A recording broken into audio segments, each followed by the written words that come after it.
Hi, and welcome to our prep video. In this video, I'm going to go over some of the items I like to keep on hand when doing a self-tan application at home.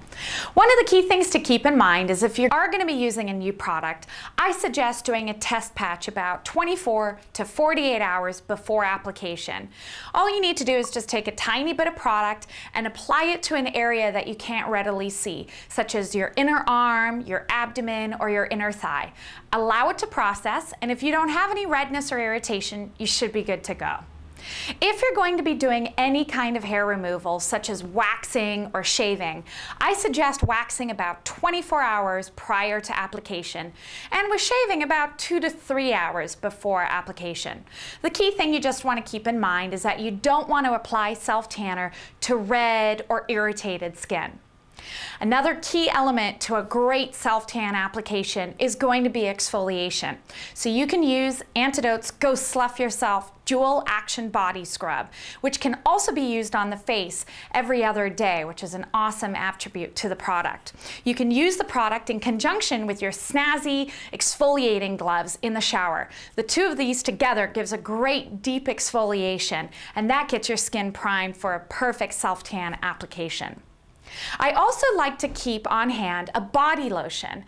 I like to use just a regular body lotion that I can apply to areas that are really dry, such as your cuticles, your elbows, your knees, the backs of your heels, or your toes.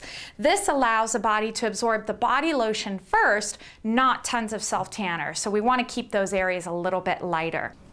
Another key item I like to keep on hand is going to be your disposable gloves. These are critical if you don't want the palms of your hands to brown.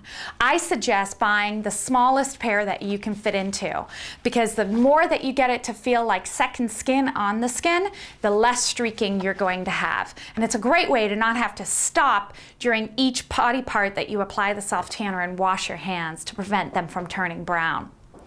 I also like to keep a washcloth handy.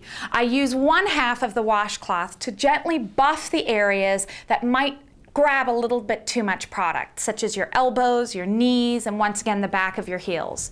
The other side I sometimes will slightly dampen and use this to rinse my hands after I take off my disposable gloves, because they can have a little bit of a powder residue, so I want to be able to get that off my hands before I apply my self-tanner.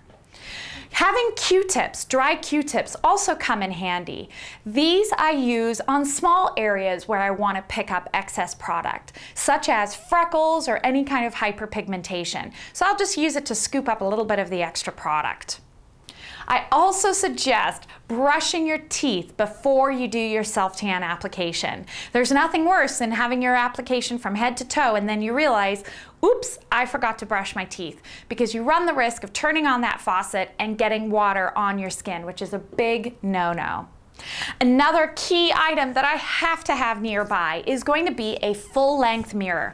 This is perfect to have on hand so you can see every angle of your body and check out where you put the product and where you might have missed. It's a great item, and I picked that up really inexpensively at Walgreens or a Target or a Walmart, and it fits right behind a door, so it's not very obtrusive, but it's a great item to have nearby.